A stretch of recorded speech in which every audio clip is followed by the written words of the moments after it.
দক্ষিণ ভারতের কৃষ্ণা নদীর তীরে একটা ছোট গ্রাম, যার নাম হলো কৃষ্ণবেন্না গ্রাম। সেই কৃষ্ণবেন্না গ্রামের ধনী জমিদার ছিলেন শিবশঙ্কর চক্রবর্তী, যার স্ত্রীর নাম ছিল যোগমায়া। তারা ছিল ভোলানাথের পরম ভক্ত। প্রবল টাকা পয়সা ধন সম্পত্তি তাদের ছিল, বিশাল বাড়ি, কিন্তু তাদের একটা দুঃখ ছিল। দেখবেন যারা ভগবানকে বেশি ডাকে তাদের দেখবেন দুঃখ কষ্ট একটু বেশি। তাদের টাকা পয়সার অভাব ছিল না, কিন্তু তাদের অভাব ছিল কি, দীর্ঘ 12 বছর ধরে তারা ছিল নিঃসন্তান। মা যোগমায়া দেবী প্রত্যেক দিন কৃষ্ণা নদীর জলে স্নান করত। এই কৃষ্ণা নদীর জল স্নান করবার পর মা আমার কৃষ্ণা নদীর জল নিয়ে ভোলানাথের মাথায়, ওই কৃষ্ণা নদীর ধারে পুরনো দিনের শিব মন্দির, ভোলানাথের মাথায় এসে এইভাবে ভজন করতার মনের কথা জানাতো যে হে ভোলানাথ, তোমাকে এত আমরা ভজন করি, তুমি আমাদের কোল লাগলে খালি। 12 বছর ধরে মা যোগমায়া বেল পাতা দিচ্ছে, জল দিচ্ছে, তবু ভোলানাথের কৃপা হলো না।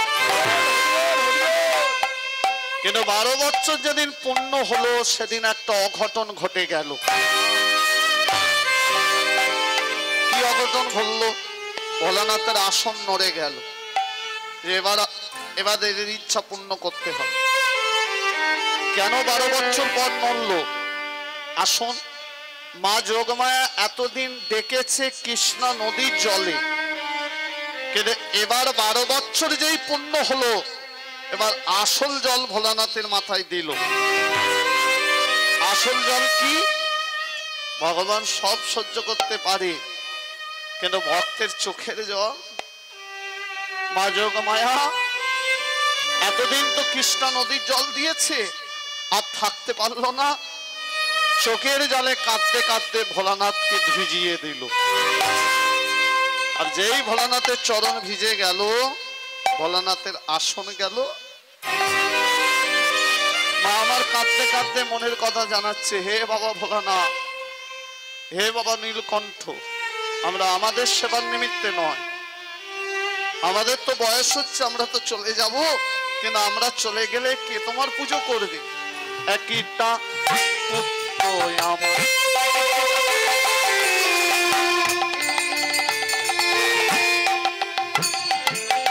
দাও হে প্রভু তোমার সেবার তরে,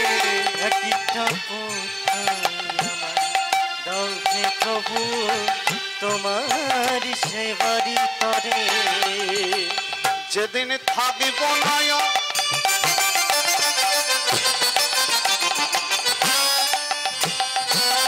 কেন চাই জানো প্রভু?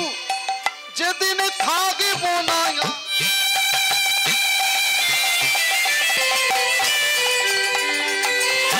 থাকিব না এই ভবেতে, রাগিবে তোমায় ঘরে। যেদিন থাকব না এই ভবেতে, রাগিবে তোমায় ঘরে। একটা মুক্ত আমার দাও হে প্রভু তোমার সেবার তরে। একটা পুত্র আমার দাও হে প্রভু তোমার সেবারি তরে। ওগো ভক্ত বাঞ্ছা কল্প তরু, দেখো ভক্তি তরে। ভক্ত বাঞ্ছা কল্প তরু, ভক্তেরই তরে। এবারে ভক্ত বাঞ্ছা কল্প তরু, ওগো ভক্তি তরে। ভক্ত বাঞ্ছা কল্প তরু, ভক্তেরই তরে। একটি পুত্র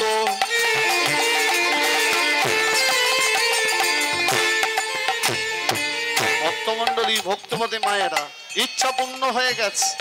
ওগো একই পুত্র সন্তান দিলেন জননীর কোলে কোলে গো। একই পুত্র সন্তান দিলে জননীর কোলে কোলে গো। ভক্তের মনের ইচ্ছা পূরণ করিল, মনের ইচ্ছা পূরণ করিল, ভক্তের মনের ইচ্ছা পূরণ করিল। এবারে ভক্তকে ভগবান পরীক্ষা করিল, মনের ইচ্ছা পূরণ করিল, এবারে ভক্তকে ভগবান পরীক্ষা করিল, মনের ইচ্ছা পূরণ করিল, ভক্তকে ভগবান পরীক্ষা করিল। মনের ইচ্ছা পূরণ করিল, পুত্র সন্তান জন্ম নিল, মনের ইচ্ছা পূরণ করিল, পুত্র সন্তান জন্ম নিল, মনের ইচ্ছা পূরণ করিল, পুত্র সন্তান জন্ম তাই মুখে হরি হরি বলে, তাই হরি হরি বলে, মুখে হরি হরি হরি উড়বে ডুবিব মনের ইচ্ছা পূরণ করিল। তাহলে ভক্তমণ্ডলী ভক্তিমতী মায়েরা দীর্ঘ 12 বছর পর তাদের একটা পুত্র সন্তান জন্মানো। ভোলানাথের কি পায়? ছেলেটার কি নাম দিল? আদর করে নাম দিল যে ভোলানাথের মাথায় বিল্লপত্র দেবার পর ভোলানাথ আমাদের মঙ্গল করলো, আর এই সন্তান যেন সারা জগতের মঙ্গল করতে পারে, তাই এর নাম দিলাম কি? বিল্লমঙ্গল। সন্তানের নাম দিলেন বিল্লমঙ্গল, নাম দিলেন বিল্লমঙ্গল, নাম দিলেন।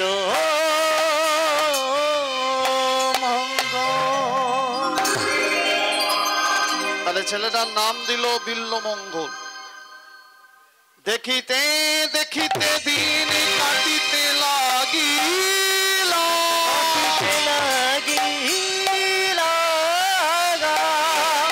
এক দুই তিন করে বিল্লমঙ্গলের বয়স 5 বছর পূরণ যে হইলা,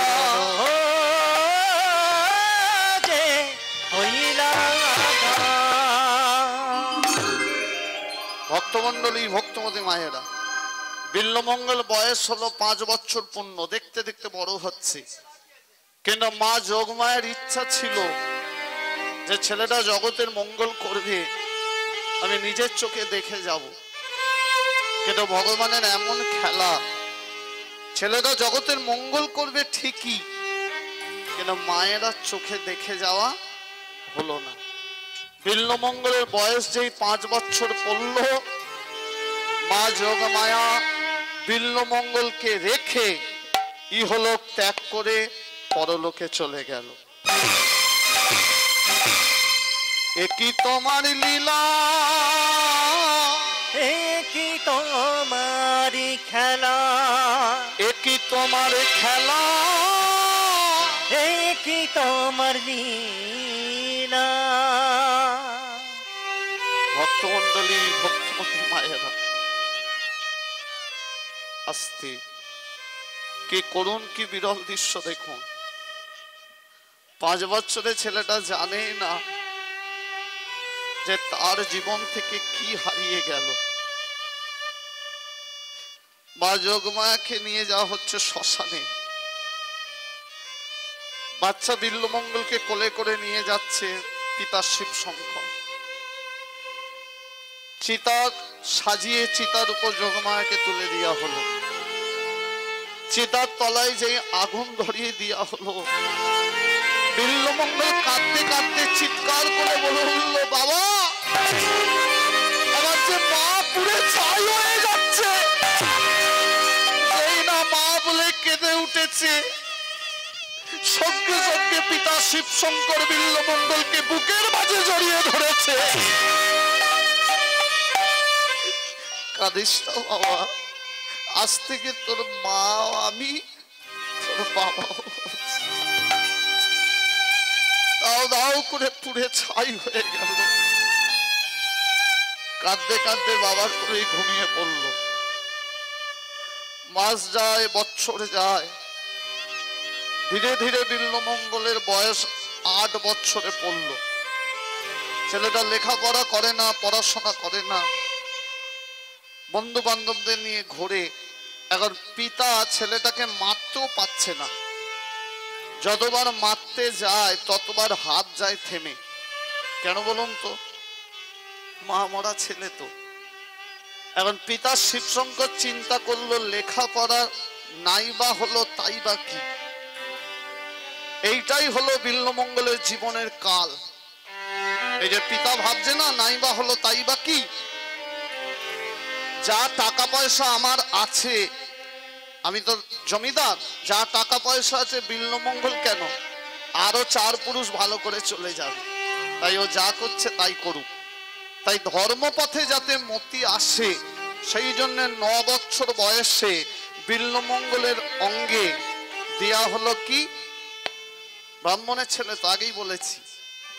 পিতা চিন্তা করলো ছেলেটা যদি একটু হরিনাম ভজে, তাই ছেলেটা পইতে দিল উপনয়ন, কিন্তু তাতেও তার হরিনামে মতি নাই। দেখতে দেখতে মাস যায়, বছর যায়, দিন যায়, দেখিতে দেখিতে দিন কাটিতে লাগিল, কাটিতে লাগিল, 1 2 3 করে বিল্লমঙ্গলের বয়স 20 বছর পুরনো যে হইলা, যে হইলা। তাহলে ভক্তমন্ডলী, ভক্তিমতী মায়েরা, ক বছর বয়স হলো? দেখতে দেখতে 20। 20 মানে কত? মন দিয়ে বুঝুন। যিনি পদাবলীটি লিখেছেন তিনি তো বলতে পারতেন 20, কি, কিন্তু লিখলেন কি 20। 20 মানে কি? দেখতে দেখতে ছেলের বয়স হলো 20 বছর, অঙ্গে এলো 20, জুটলো 20, কানে ঢালতে এলো 20, তাই হলো তার বয়স 20। একটা 20 মানে 20, আর যেই 20 বছর হয়েছে দেহে এলো 20, মানে যেই 20 বছর হলো দেহে যৌবন ঢুকলো, 20 ঢুকলো, কানে ঢালতে এলো 20, জুটলো 20, মানে কানে কুমন্ত্র দিতে এলো একজন, তাই জুটলো একজন 20, মানে যেই 20 বছর হয়েছে বিল্লমঙ্গলের একটা বন্ধু জুটে গেল, যার নাম কি? যার নাম হচ্ছে কর্মমঙ্গল। নাম তার কর্মমঙ্গল, কিন্তু ভালো কর্মে তার মতি নাই।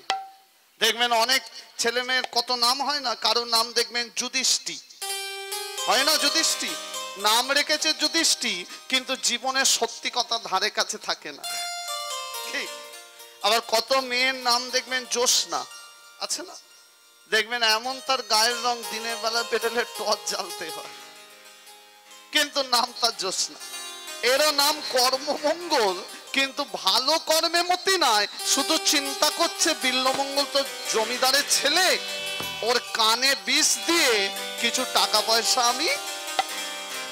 দেখবেন যারা বড় লোকের ছেলে হয় তাদের বন্ধু খুঁজতে হয় না, কি খুঁজতে হয়? তার পিছনে পিছনে দেখবেন 10-12টা ছেলে ঘুরছে, আর আপনার যদি পকেটে টাকা না থাকে পাশে,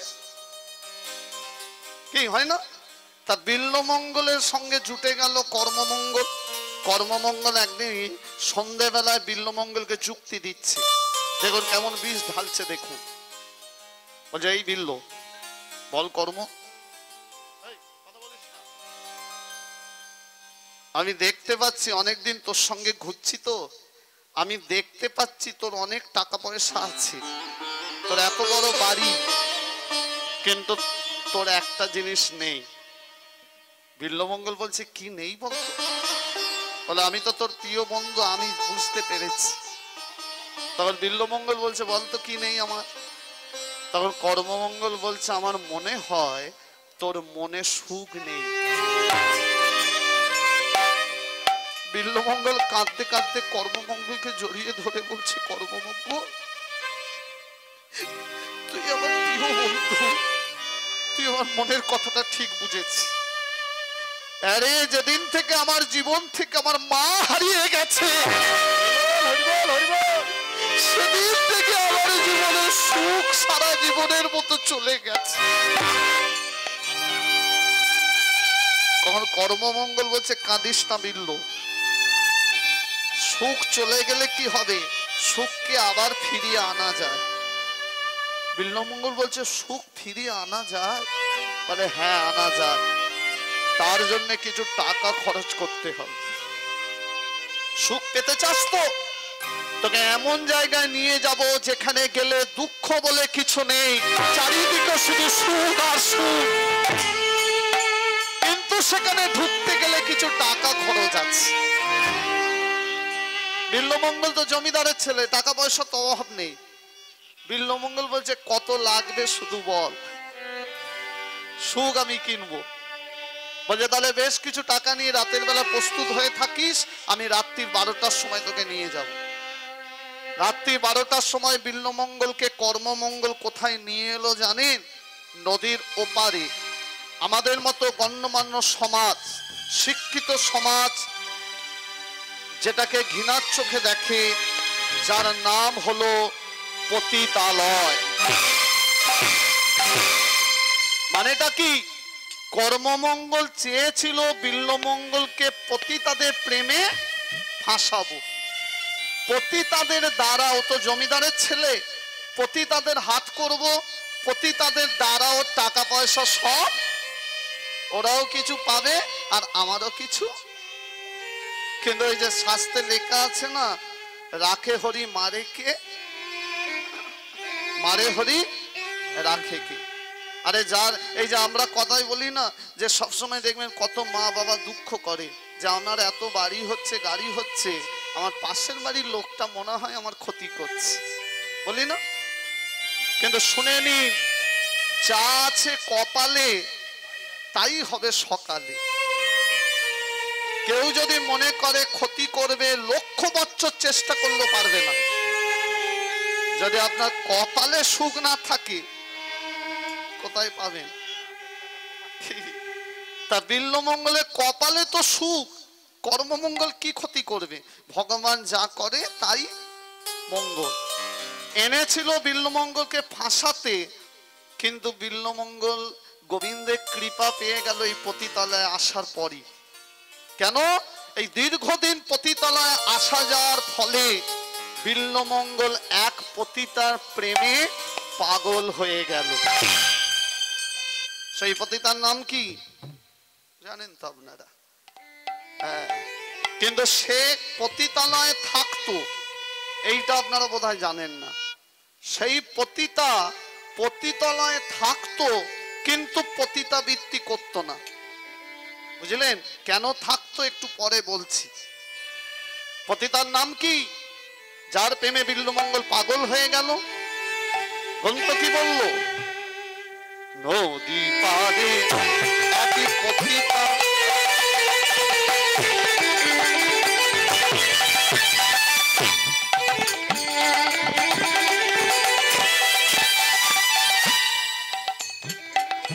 নদী পারে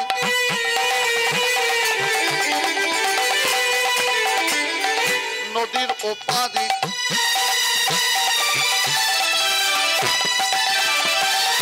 একই পতিতা, কি নাম? নামি চিন্তামণি।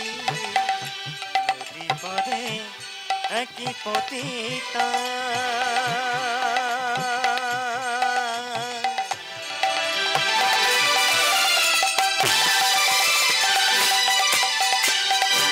নামি চিন্তামণি। তাহাতে আশকিত বান্ধব দিবস রজনী, দেখি তাহাতে আসক্ত ব্রাহ্মণ দিবস রজনী। দেখো তাহাতে আসক্ত ব্রাহ্মণ দিবস রজনী। উলুধ্বনি উলুধ্বনি হরি হরি ও। আসক্ত ব্রাহ্মণ দিবস রজনী। চিন্তামণি চিন্তামণি প্রাণের চিন্তামণি। চিনিতামণি চিনিতামণি প্রাণের চিনিতামণি। ওগো চিন্তামণি চিন্তামণি প্রাণের চিন্তামণি। চিনিতামণি চিনিতামণি প্রাণের চিনিতামণি। এ জগতে তুমি ছাড়া কিছু নাহি জানি। জগতে তুমি ছাড়া কিছু নাই জানি। আমার প্রাণের চিন্তামণি। আমার প্রাণের চিনিতামণি। আমার প্রাণের চিন্তামণি। আমার প্রাণের চিনিতামণি।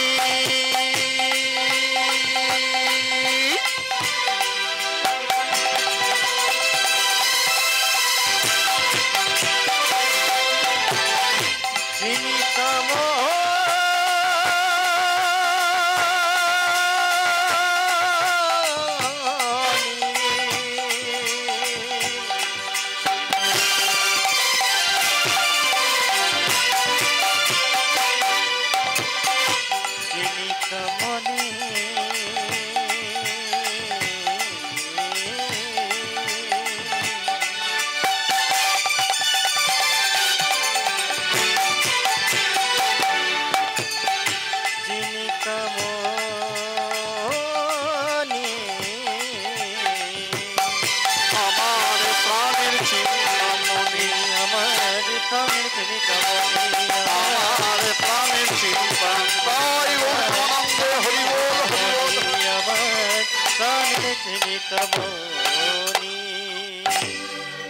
ভক্তমণ্ডলী ভক্তিমতী মায়েরা, এখন একটা ব্রাহ্মণের ছেলে প্রতি রাতে যদি পতিতালয়ে আসা যাওয়া করে, একদিন দুদিন নয় লুকিয়ে লুকিয়ে গেল, মাসের পর মাস তো লুকিয়ে যাওয়া যায় না, কি একদিন না একদিন কারো চোখে ধরাটা পড়লো।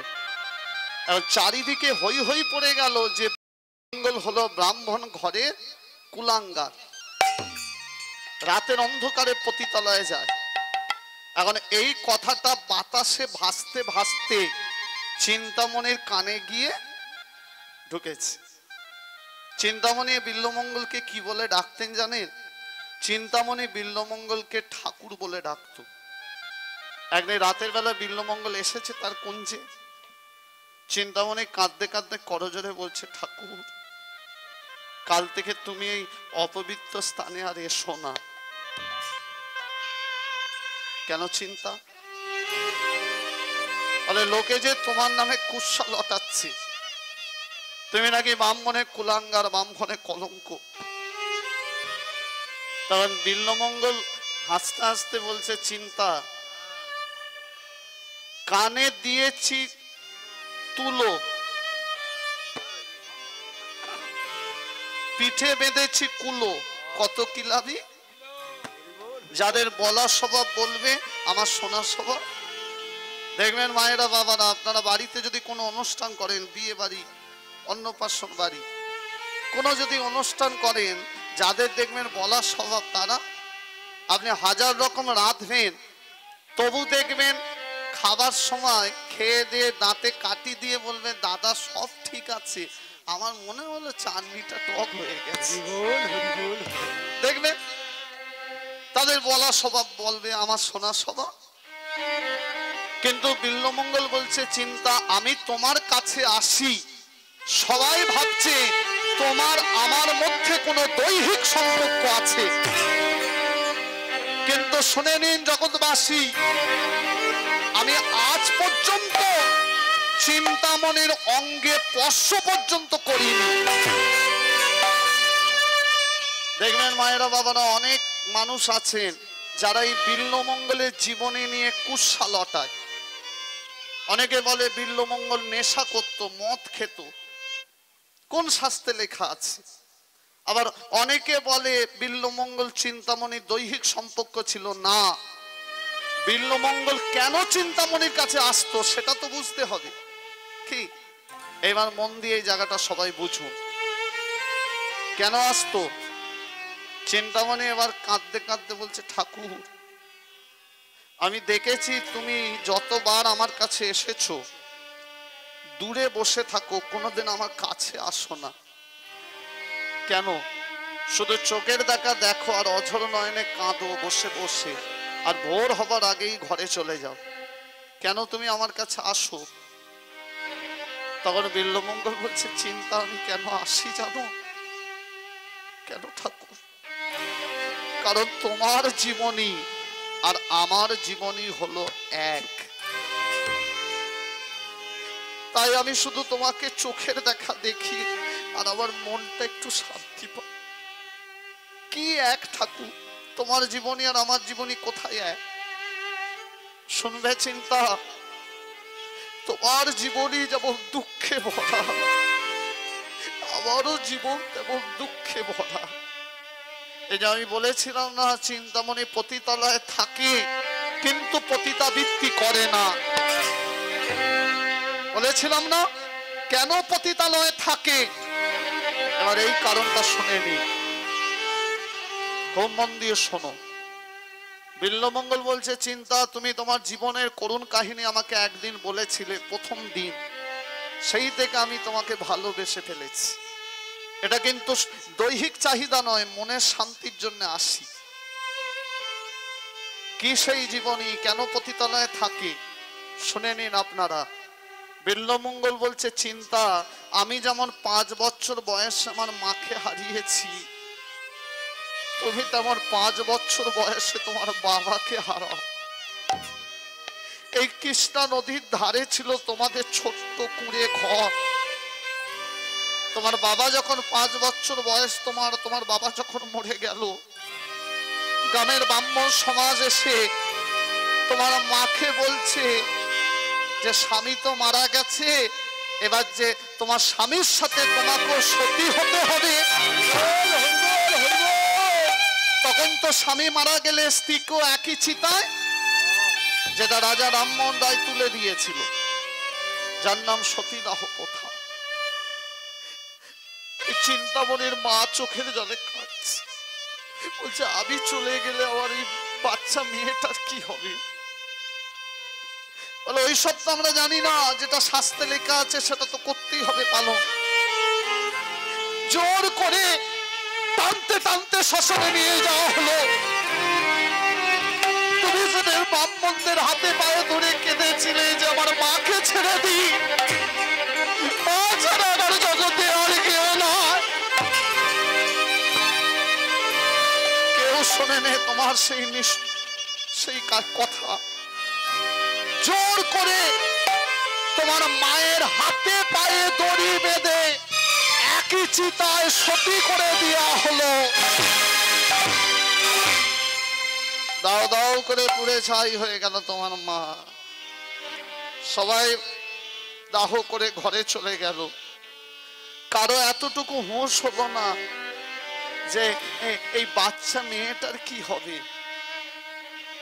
এই কৃষ্ণা নদীর ধারেই তুমি পড়েছিলে গাছের তলায়, পড়ে থাকতে গাছের তলায়। যে যা নদীতে যারা স্নান করতে আসতো, যা ছুঁড়ে দিত তাই খেয়ে তুমি মানুষ হলে, বড় হলে। যেই তুমি বড় হলে, দেহে পূর্ণ যৌবন ঢুকলো, তোমার দেহের প্রতি কুদৃষ্টি পড়লো এই গ্রামের ধনী জমিদার রামচন্দ্র খা। একদিন রাতের অন্ধকারে জোর করে তুলে নিয়ে চলে গেল তার কুঞ্জে তোমাকে।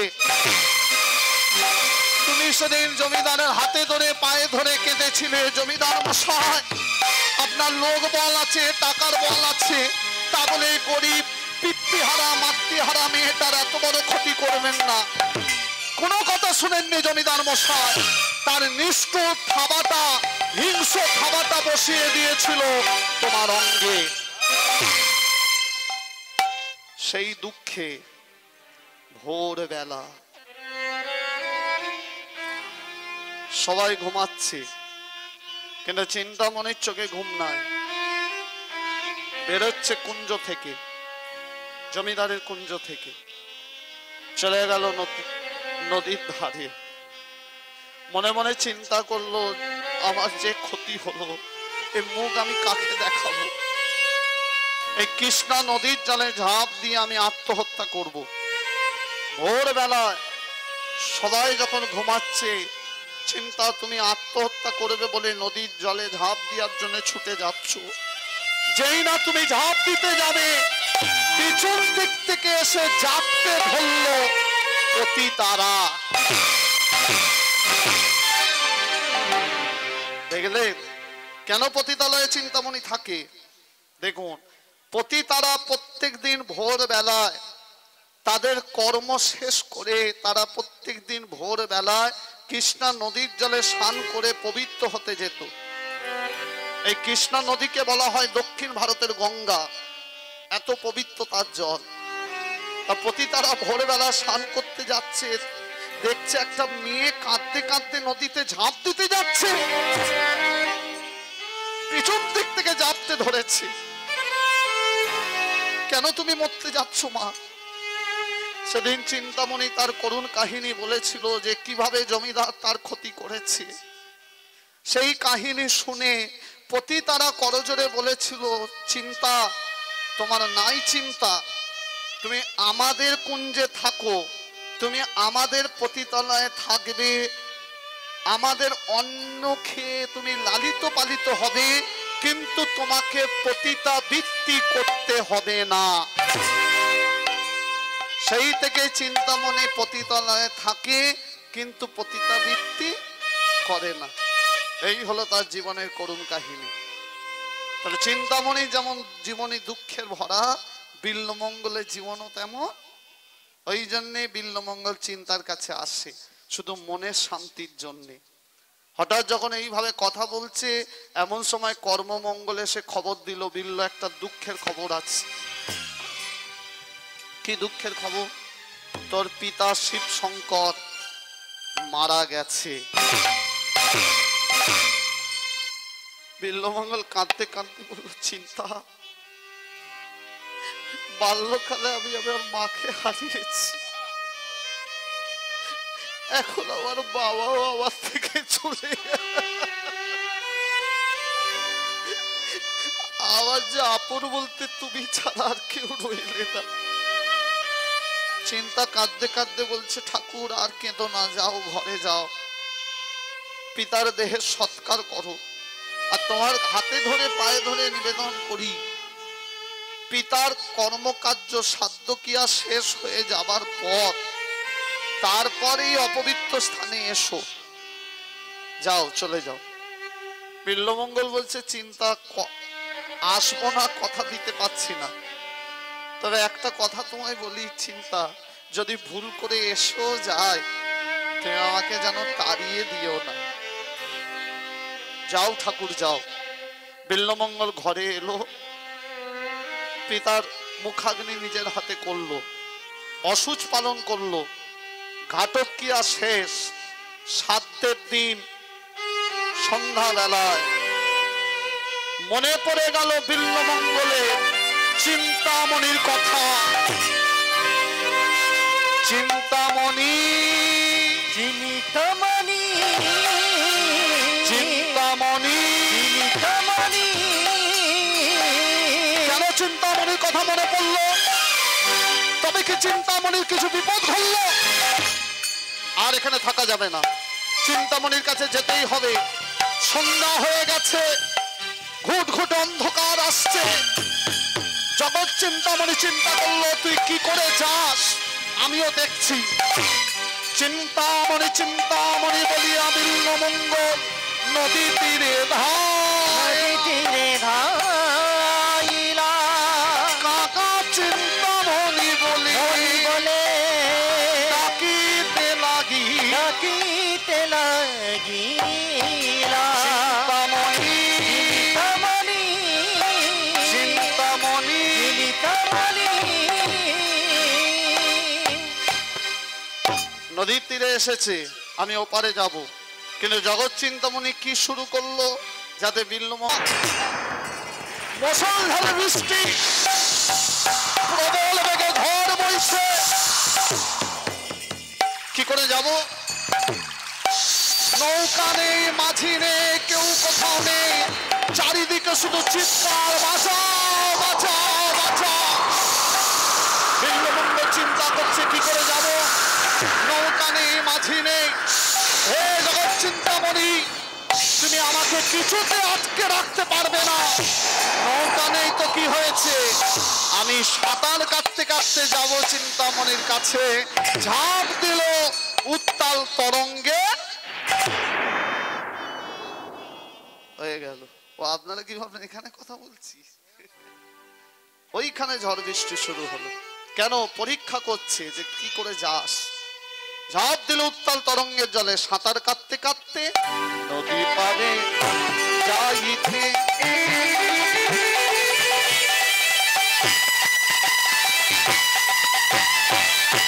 নাহি নৌকা ভেলা, নদী পারে যাইতে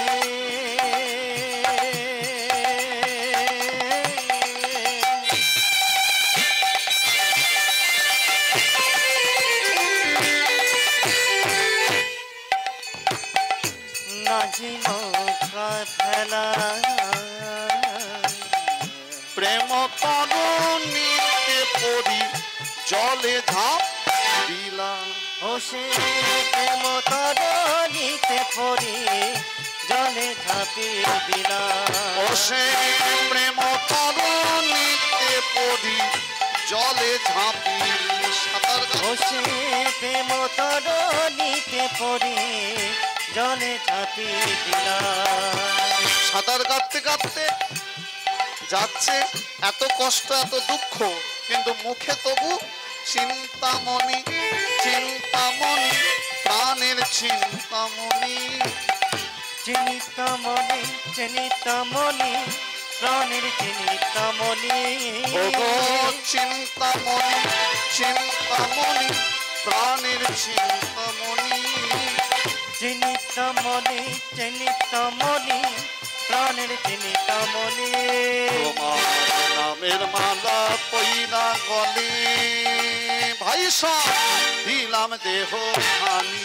তোমার নামের মালা পইরা গলে, ভাইসা দিলাম দেহ খানি। তোমার নামের মালা পইরা গলে, ভাই সব দিলাম দেহ খানি। তোমার নামের মালা পইরা গলে, ভাইসা দিলাম দেহ খানি। আমার প্রাণের চিন্তামণি, আমার প্রাণের চিন্তামণি।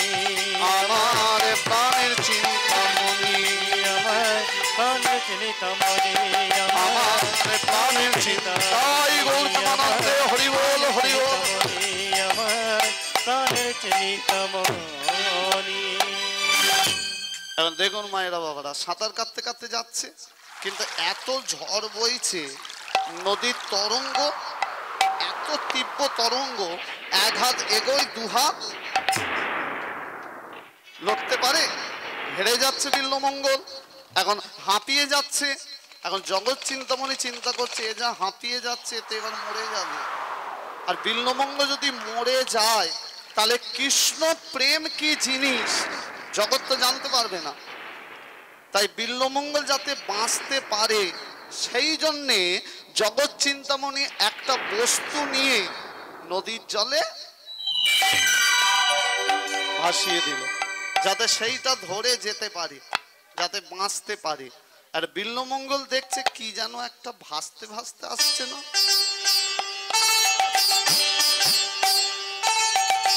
আর একটা কাঠ ভাসতে ভাসতে আসছে। আমি যদি ওটাকে ধরতে পারি তাহলে তো ওপারে পৌঁছে যাও, কিন্তু ও তো কাঠ নয়। কাঠ মনে করে লাফিয়ে ধরেই সাঁতার কাটতে কাটতে। আর জগৎ চিন্তামণি চিন্তা করছে যে কি পাঠালাম আর তুই কি ভাবলি।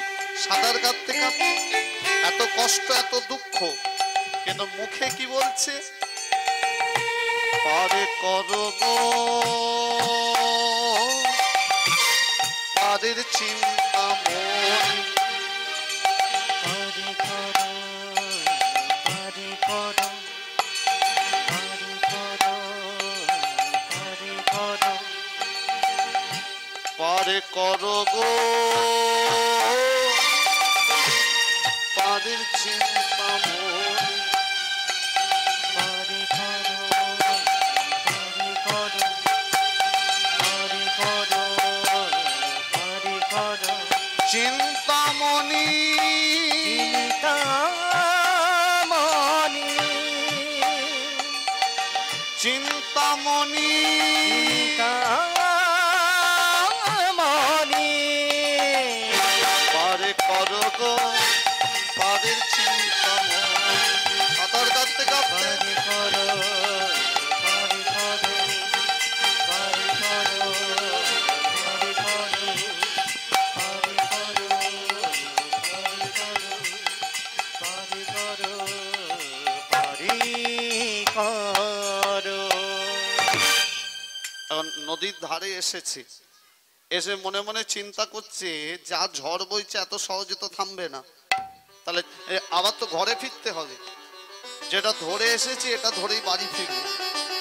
নদীর পাড়েতে উঠে কাঠ মনে করে বস্তুটাকে কাঁধে করে নিয়েছে।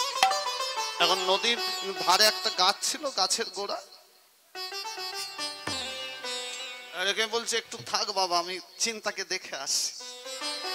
আর জগৎ চিন্তামণি মুচকে মুচকে হাসছে, কি পাঠালাম আর তুই কি ভাবলি। এখন গিয়ে পতিতালয় তো বিশাল বড় পাঁচিল দিয়ে ঘেরা, আর মূল দরজা বন্ধ, গিয়ে দরজা ধাক্কা মারছে, চিন্তা ও চিন্তা। এখন এত ঝড় বইছে, এত মুষলধারে বৃষ্টি, ঘন ঘন বজ্রাঘাত, বাইরের শব্দ কি ভেতরে যায়? বিল্লমঙ্গলের শব্দ চিন্তা শুনতে পাচ্ছে না। এখন চিন্তামণি বিল্লমঙ্গল চিন্তা করছে তাহলে ভেতরে যাই কি করে, কি করে উঠা যায়। পাঁচিলের চারপাশে ঘুরছে, হঠাৎ দেখলো পাঁচিলের গায়ে একটা দড়ি ঝুলছে না, কিন্তু ও তো দড়ি নয়। বিল্লমঙ্গল গালে হাত দিয়ে মনে মনে ভাবছে, ও চিন্তা আমাকে এত ভালোবাসে, চিন্তা জানতো আজকে রাত্রিরে আমি আসবো, তাই আমার জন্য লুকিয়ে লুকিয়ে, তাহলে এই ওইটা ধরে যদি আমি উঠতে পারি তাহলে তো ওপারে পৌঁছে যাব। এখন দড়ি মনে করে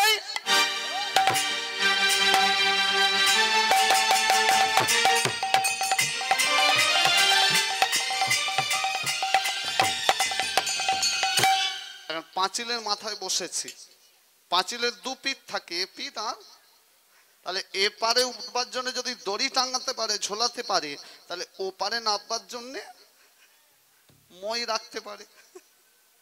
এখন চিন্তা তো কিছু রাখেনি, এখন মই মনে আছে মনে করে যেই না বিল্লমঙ্গল পা দিয়েছে একবারে উপর থেকে, এখন 50 কেজি 60 কেজি ওজনের কোনো ভারী বস্তু যদি উপর থেকে পড়ে, 5 ফুট উঁচু থেকে নিচে পড়ে, কি হবে বলুন তো? একটা শব্দ হবে না, ধপ। এখন রাত্রি দুটো বেজে গেছে তো, আস্তে আস্তে রাত্রি 2টোর সময় যদি ধপ করে শব্দ হয়, আর কেউ ঘুমাতে পারে? সবার ঘুম গেল ভেঙে, সবাই চিৎকার করে বলছে, চোর চোর বুঝি চোর এসেছে, বুঝি চোর এলো, সর্বস্ব চুরি করতে, সর্বস্ব চুরি করতে, ধমকে ধমকে। ও চিন্তা বল, চোর এসেছে। বলে বুঝলি কি করে? বলে পাঁচিল টপকে পড়েছে। চল। চিন্তামণি হাতে প্রদীপ নিয়েছে, আর পতিতারা হাতে লাঠি নিয়েছে, মানে চোরকে ধরে কি করবো, মারবো। তারা তো জানে না যে বিল্ল ঠাকুর। প্রদীপ নিয়ে ধমকে ধমকে চলে চিন্তামণি, হরি হরি হরি ধমকে ধমকে চলে চিন্তামণিয়া, ধমকে ধমকে চলে চিন্তামণিয়া, ধমকে ধমকে চলে চিন্তামণিয়া। ঠমকে চলে চিন্তামণিয়া। না থমকে, থমকে, থমকে মানে কি? থমকে থমকে মানে যতই বলুক চোর আসুক, চোর আসলে ধরবো, আর চোর যদি এসে যায় ভয় লাগে না? চিন্তামণি ভয়ে ভয়ে যাচ্ছে। ও চিন্তা, ভয় পাচ্ছিস কেন? থমকে থমকে চলে চিন্তামণি, ঠমকে ঠমকে চলে চিন্তামণিয়া। ওই না মনে ভাবে, ওই না মনে ভাবে, মনে ভাবে তোরে তরে কি দিব গো সাথ। আজি মনে ভাবে করে করে কি দিব গোসাই। ওই না মনে ভাবে চোরে তরে কি দিব গো সাথ। মনে ভাবে করে করে কি দিব গোসাই। ওই না ভাবেন মনে মনে, ভাবেন মনে মনে, ভাবেন মনে মনে, ভাবেন মনে ওই মনে, না চুপি চুপি, ওই না চুপি চুপি, দেখো চুপি চুপি চলেছে, ভাবেন মনে মনে। চুপি চুপি। তারা যাচ্ছে আর মনে মনে ভাবছে কি সাজ দেয়া যায়। সাজ মানে কি? সাজা। আগেকার দিনে তো পুলিশ ছিল না, যারা চোর ধরবে তারাই শাস্তি দেবে। তা চিন্তামণি ভাবছে চোর তো ধরা পড়বে, কিন্তু কি সাজা দেয়া যায়। ভাবেন মনে মনে, ভাবেন মনে মনে, ভাবেন মনে মনে, ভাবেন মনে ওই না মনে, চুপি চুপি চলিছে, ভাবেন মনে মনে, চুপি চুপি চলিছে, ভাবেন মনে ওই মনে। না মনে ভাবে তোরের বাড়ি কি দিব গো সাজ। রূপ ধরে হরি হরি ও, কি দিব গোসাই। ওই না মনের ভাবে চোরের বাড়ি কি দিব গো সাজ। মনে ভাবে করে করে কি দিব গোসাই। এই এই আস্তে আস্তে এসে গেছে, চোর পড়েছে আর সেই জায়গায় তারা এসে গেছে। বলছে এই চিন্তা, দাঁড়া দাঁড়া দাঁড়া, ওই তো চোর মাটিতে পড়ে আছে, একবারে উপর থেকে পড়েছ তো মাটিতে মুখটা গাঁথা, মানে উঠবার ক্ষমতা পর্যন্ত নেই। তখন বলছে এই প্রদীপটা দেখা তো চিন্তা, চোরের পিঠটা আগে ফাটায়, মুখ তো দেখতে পাচ্ছে না বিল্লমঙ্গল বলে। তারা হাতে হাতে লাঠি দিয়ে যে বিল্লমঙ্গলের পিঠে মারতে গেছে, হাত গেছে থেমে। কেন বলুন তো মায়েরা, থেমে গেল কেন? হ্যাঁ? বলতে পারবেন কেউ? শুনে নাও মন দিয়ে। চোরের পিঠে মারতে গেছে, মুখ তো দেখতে পাচ্ছে না, পিঠে মারতে গিয়ে লাঠি গেছে থেমে। কেন? চিন্তা বলছে মার, মারতে গিয়ে থেমে গেল কেন? এত কষ্ট এত দুঃখ, পড়েছে মুখ থুবড়ে, মাটিতে মুখ গাঁথা, তবু এত কষ্টের মধ্যে বিল্লমঙ্গলকে যেই মারতে গেছে, বিল্লমঙ্গলের মুখ দিয়ে কি বেরোচ্ছে? চিন্তামণি। চিন্তা